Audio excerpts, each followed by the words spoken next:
Vətən səslənir, ifa edirlər.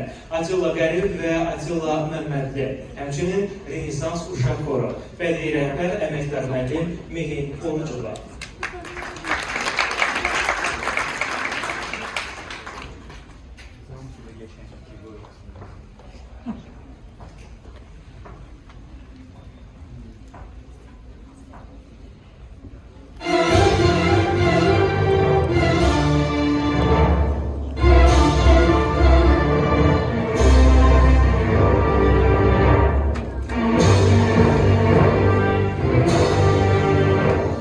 Salgıyalar, məğrur dağlar gürlüyaz, Azərbaycan alırmazsan ey vətən, bir gözəlsən hörüklərin gün araz, Azərbaycan sən canımsan ey vətən, gör gözəl şahzadəsi gölləri, maral gölün göz yaşıdır göyləri, qoca kəpər şahididir.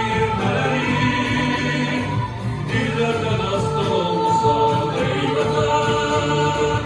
Sen çağırsan ateş olan Allah, uğrunda can verip cemyatıma, şehit olan kurbana katıla. Sen ruhumun sarayısan ey vətən, Azərbaycan vüqarımsan ey vətən. Sen ruhumun saraysan ey vətən, Azərbaycan vüqarımsan ey vətən.